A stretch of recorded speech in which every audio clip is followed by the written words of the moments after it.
Et je m'appelle Maboko Yanzambe, je m'appelle Maboko Yanzambe, champion local Maboko Yanzambe di. Nalobate pona nini, nalobili susu.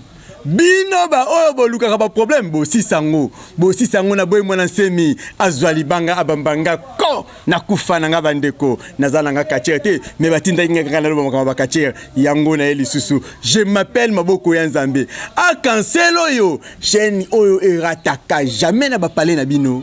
Lelo to eli susu. Lelo toye lisusu tokendaki wapi na boye koloba ba mingi mamba te Nicolas Kapende Nicolas Kapende atindaki nga obaki abi oyo bango balobi pona ye pe ayebisa bango pona bango ebongo ye mtazolo banga na loba te bokanela nga te pona na kwa za David Nzampe na ngaye na kokufa mama Amis Edingwe Hélène ozawapi côté maele ya champion local fandi na loba te pona nini na lobi kaka ngaye yo na yaki epaya Satan le diable. Satan le diable. Yeyo, tu es bien appelé na biso. Bonjour Satan le diable. Ouais, bonjour journaliste international. Ah, maître Satan. Mais na moi na sentir. Oui, na zana sentir, na zaka champion. Oui, na zaka champion. Bino mo bozoka ngai na yebi na ngai te. Bino mo boka ba problème oyo. Bino bolobaki keo Satan le diable o sentir. Oh nini. Satan le diable yo bien sentir et puis bien brevet. Na konta maka brevet te ba sentir te. Wana na teka ki songi ndeka bino mo bobi ndenge champion local alobaka. Satan le diable. Na hebite makambo yo elekela ngai. Ouais, makambo. Mais na mona kona tere ozaka elongo kwa Satan ndeni siko kumbokabu. Bon, wana za era musala yo yebi era musala. Musala toujours faut que ba panzi likolo yo yebi kaka. Donc bato batanga manaka ba Kinshasa. Maître okanga makasi to bangisa ngai. Donc bato batanga manaka Kinshasa ezande ba biso. Donc muto tous ga leki na TV alobi Satan le diable te ba kotala été. Donc bango fo baleka ba boyanga po ba tia bango ka parce que Satan le diable bima appela sa mombonda. Naza mwana yate, mwana kasi yate. Leki ya yate na bima sa mombunda pe na pela sa mombunda. O papa na nga kache. Soki batangi ngate ba koyoka na te so ba fingi ngate ba koyoka na te. Donc voilà, Satan le diable azoko évoluer. O papa na nga kache yango na komisi nga kache na ozela kufa po na zwa. Te. O ya na ngai, o noko na nga, o boete na pela sa mombunda. Ah ngai na leli.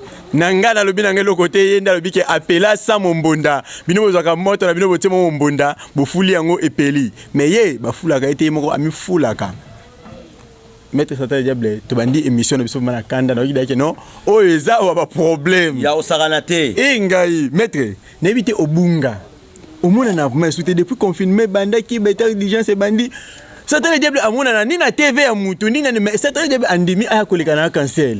Maître, aucun peu juste. Merci beaucoup mon frère. Satan le diable donc Azali, Satan le diable Aza champion. Champion kin est style congolais. Donc champion à tous les féticheurs est.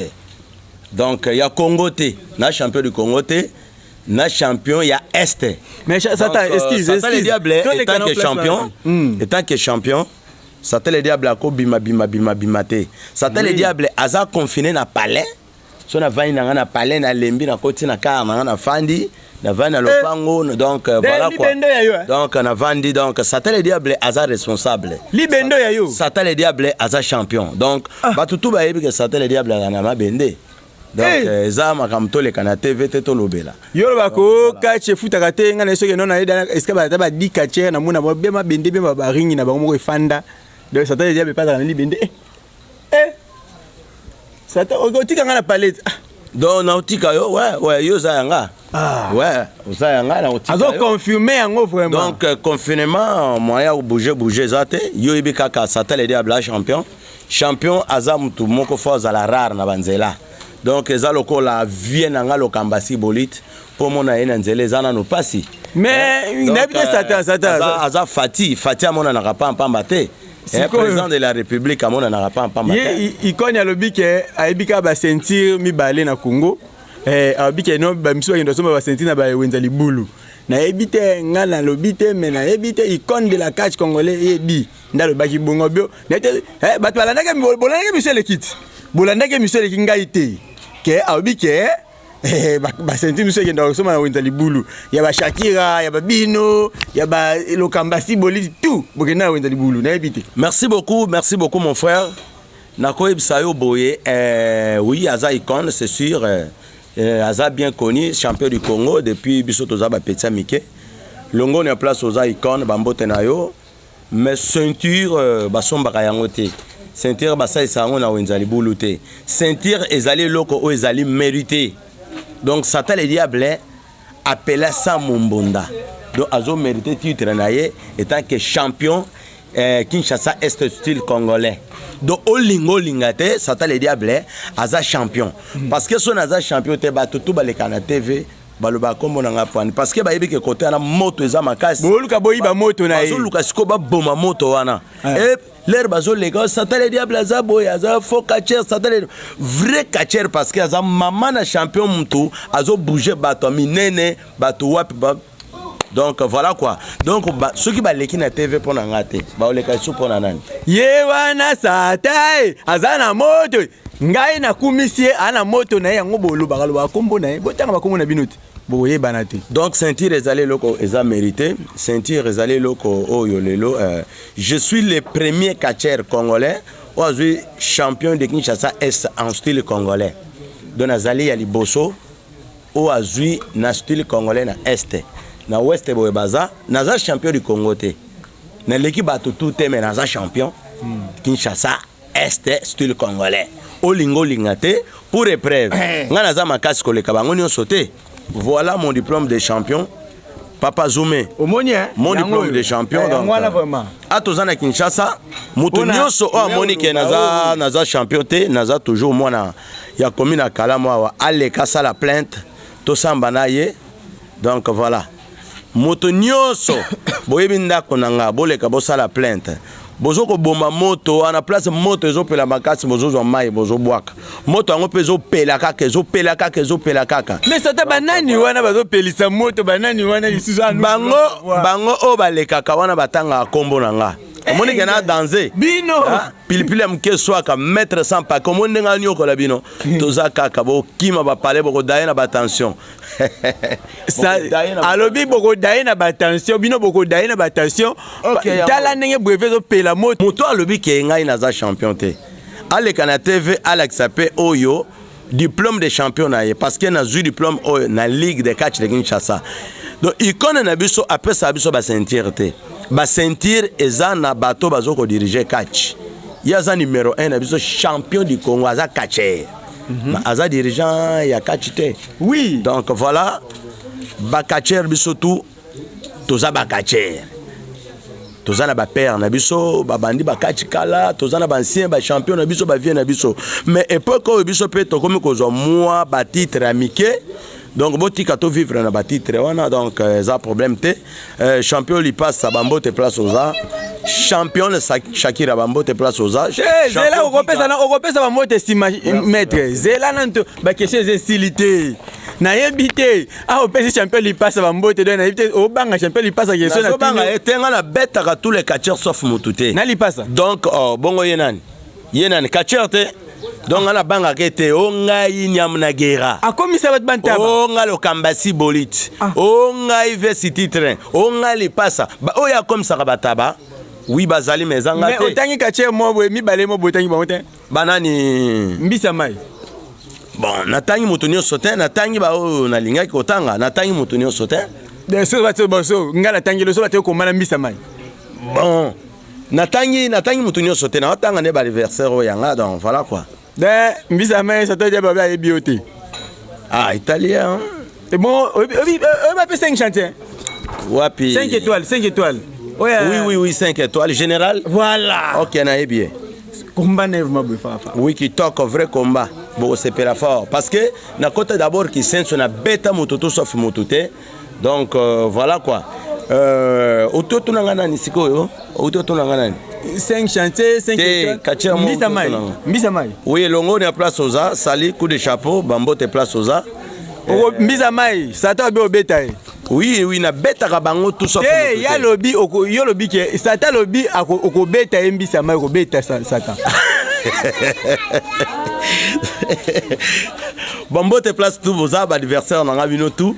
Maître ya Satan le diable mbisa mai maître Satan le diable okobete la Satan le diable maître nga mona confirmation pas andimi ngo na TV mukimbe ki no mbisa mai okobeta Satan le diable ndenge pe yalala awa bandimi oke okobeta Satan le diable vraiment mutu moko te donc nga na ko ndima ya betanga te pona momi na été oh ebo yalala wana ba petsa mike ba soda mulongo na super anguluma donc te ba adversaire ma kasine ba wana ba super anguluma ba kotanga ba yalala oui yalala c'est un maître c'est un bon maître ina le lié yalala niveau na ngate ina le lié ngaki azana niveau na ngate donc yalala aza bon maître bon catcheur bon féticheur azana niveau na ngate oui yé place aza yebike azana Satan le diable général akinkulu comme ta bang sakabango to safu mutute mutu so aleki na TV atang kombo na ngate donc ba ocha ekate donc voilà quoi OK donc na boy mutu tuté bon Satan le diable pour la to qui est étape beto le kayango champion moko ya Brazza donc na habité hein aza champion de Brazza fétiche yo za champion ya kini est hein ya ba féticheur OK siko na yebité o défendre biso champion de pas champion na yebité na yeba tena na obete po abunda pene dingo asala edingo makamna ye kombo nani champion wa sense ah oui longonia place aux ali Kabo Assess aza père ou outé pa ngam na bimi pa na ye ah de père na yo oui na Pointe Noire donc mbanga lo kwa yego oui na Pointe Noire na bima na Pointe Noire et pa na ye donc voilà mais Kabo Assess aza abimi sanga mais azaka adversaire nanga ngana zaka mwana te ponga pena komo bimisa bana lokola Kabo Assess donc nazaka isusu mwana ya Kabo Assess te donc Kabo Assess aza adversaire so ba che Kabo Assess tant que champion ya Congo Brazzaville ba féticheur ba che Satan le diable maman na grand combat dernièrement Kabo Assess azalaki na combat nanga na maître Toro awa qu'est-ce qui s'est passé yebi nani aza alongaki oyebi awa na ngiringiri to bondaki encore na Kabo Assess oyebi nini elekaki donc ba Kabo Assess ba super anguluma ba viesi bolite ba lipasa ba nani ba Shakira ba champion dingwe baza ba adversaire nanga bango nyonso ta ba champion dingwe ba adversaire ya Satan le diable baza ba adversaire papa baza ba adversaire parce que Satan le diable aza kachera munene champion de Maluku Magelo baza ba adversaire Satan le diable aza mutu oyo azo bouger Kinshasa na époque na ye so mutu atangi kombo na ngate ako sentir bien te so mutu afingi te kena ki wenza libulu bako yoka yete donc na wenza libulu ba pesa ka ba toujours ba diplôme de champion cameraman tala bien est-ce que na wenza libulu ba pesa ka ba diplôme donc on les a façon ya ko diminuer mutu baleka basala boye ba diminuer or tango bazo diminuer nzambe azo bakisa susu ya mingi koleka donc bazo leka na ba distraction belé biso tozo développer ba palais yango to fani ba poser ba quatre pattes yango bana bazo tanga tozo ke na distraction te nga nazo sala catch nazo sala carrière oyanga sima kaka ya ba catch nazo sala nazo tonga sima ba catch nazo sala nazo voyager donc nazo sala catch pona ba distraction te Simoni Kanda nchunga na chunga Simoni Kanda chunga na chunga papa na ngayo za wapi tala kaka champion champion Satan le yoka dimension champion Satan le diable yo lo bakaka champion local akoma bisika akoma kate na komo kutana ba Satan mon DG Titi Longi oza ba combat oyo batu ba okufa ngana obaki na ko soutenir catch congolais tina suka po ani to soutenir ka bakata mindele biso moto soutenir ngote na ko soutenir catch congolais tina suka angai na leli Simoni Kanda ntunga na tunga poto kitina kati ya Congo bo organiser ba combat ya kanda bo mona pe nani akobima champion ba magelo ba ofanda kuna bazota ba mbanga kaka mbanga opelisi suki moto lobe mbanga yebi makambu Satan le diable salaka ngana mona ba yeva tato epesa nga somo na lo bate pona nini delika tambwe monganga na nga ya tongo bogo ta ba larte ba kombe salama Nicolas Kapende mwana mwasi oyo abombana alekiba oba bimina maele Nicolas Kapende motema ya Dr Jean Satan le diable tomboki alobi ke no bozo succès na kombo na ye botika fanda kimia boleki na ba TV koloba loba papa loba soki batani kombo na ngate bakotala mate na koma général akinkulu pilipili ya muke swaka mettre sans paquet muta bangi sakabino tout sauf mutute donc voilà wazana posa ke kombezala confirmement yango ezosila bana Congo balobi oyebi sport mena kama na moni lit na ni déjà lit na lupango no babi oyebi bundati mais soki na yebi sport mais comment de jouer ça et puis son na yebi sport et puis son bateau ba yebi sport est-ce que bazana ba titre babe okendeka we papa pakoloka ba kisi tout côté na cimetière moi une semaine pour bimio kache. D'accord, merci beaucoup. Et puis que Satan le diable azam moko ya ba kache do pilipili amuke oyo soit kakoleka ya minene wana. Siko moni une époque oyo parmi ba féticheurs à catch, parmi bato ba bana o bazo sala ba kombo na époque oyo. Ezande ba biso. C'est ça. Biso tozo sala ba kombo, ba vieux wana ba sala pe ba kombo, banani ba sala ba kombo, melongonia na ba leader na biso, longonia na ba champion na biso, longonia na ba vieux na biso biso tout. Bino tout place boza vraiment mangroko tout. Donc biso pe toza sima na bino kaka quoi. Donc Eliun koloba ke petit ce qui a coli déjà. Shakir oyoki oza cours de grand quoi. Oui, bango baza ba adversaire nanga. Baza ba adversaire nanga. Moi ça na mbanga moko bia ko beta bino ba mbali ne ngiti. Tes problème te akobeta bango na robeta nenga te. Ye moko ayebi ka robeta nenga te. Ayebi ke akobeta bango. Na obeta na yenga te. Donc voilà quoi. Et puis ndenge sana ye pas sepelaka bundana Satan le diable. Satan le diable pas sepelaka beta petit wana po akangise munoko. Donc voilà quoi. Donc zana on mama miki quoi. Donc pour déjà ko beta eza kitoko tokos donc oui aza makasi oui aza championne du Congo ya basi donc voilà aza championne na biso aza championne mais ngana ko beta ye ngana bi yo ko beta pona moi ba komanda Satan o beta kana ya ko sakana te ye moko pa yebi ki avec nga morceau dire donc zali panangu bate quoi morceau dire donc nga pe na yebi ki avec petite wana akoma pe mystique morceau dire donc ya moi si assigné dingwe eza problème te eza combat bongo yanti akubunda ko baza ba kacher ba le diable yebisa biso muke na TV na biso awa nani kacher nani oyo abangisa ka yoso batio na komba et puis ça ko kwa liboma na mutu vraiment merci beaucoup kacher moko abangisa nga zate na Congo oyo kacher nyonso ba kotela nga na kobunda na ye onga nani na kobunda na yo soki na poli eza komba na leli soki na poli eza komba mais avant fin ya carrière nanga fona lukana bunda na lokamba si bolite parce que wango baza ba icône baza penza ba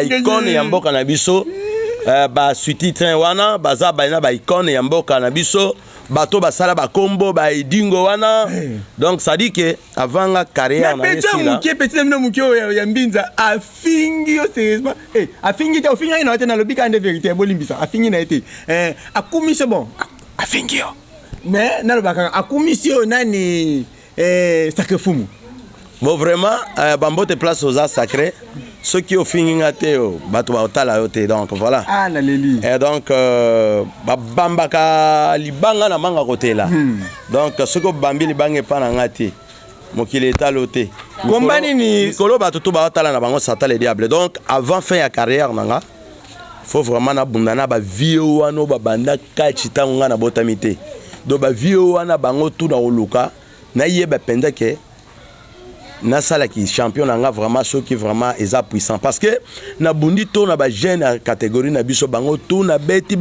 bango pendant na zana titre na ngai na beta tous les jeunes catchers autos à la presque ba génération moko siko na komi na temps na beta ba vieux wana o biso to kuta na catch ba vieux wana o lelo ba kombo na bango etanga na Congo donc avant faire carrière nga donc voilà quoi. Komba nini o soki bateli Satan le diable lelo Satan le diable bia komba o na beta ngolo kola mpuku vraiment presque bango tout ouais presque bango tout presque bango tout donc naza mwasi ya ba catcher tout ba hôtel nga morceau dire vous avez tellement dit point sika ba beta na baonga mes morceaux dire. Mais, donc voilà quoi. Yango anande ma. Alobi bobeta na bino mais morceau dit mais bobeta e quand même. Mais ça facilité. Mais bango so bobeta na bango yo. Te muto obeta nga pena mona kete hein. Parce que nazo chem tout mingi na ba vie na biso wana. Pour la génération oh muto obeta nga nazo mona esuste. Atambisa mai. Bon ye to kobundana ye. C'est comme pena ko lia ye. Je m'appelle Maboko Nzambe makambo ngwe bembide. Titi Liongi mokonzi na ngai Titi Liongi. Et dis-moi paloli bango na ndenge mokete. To le kadi.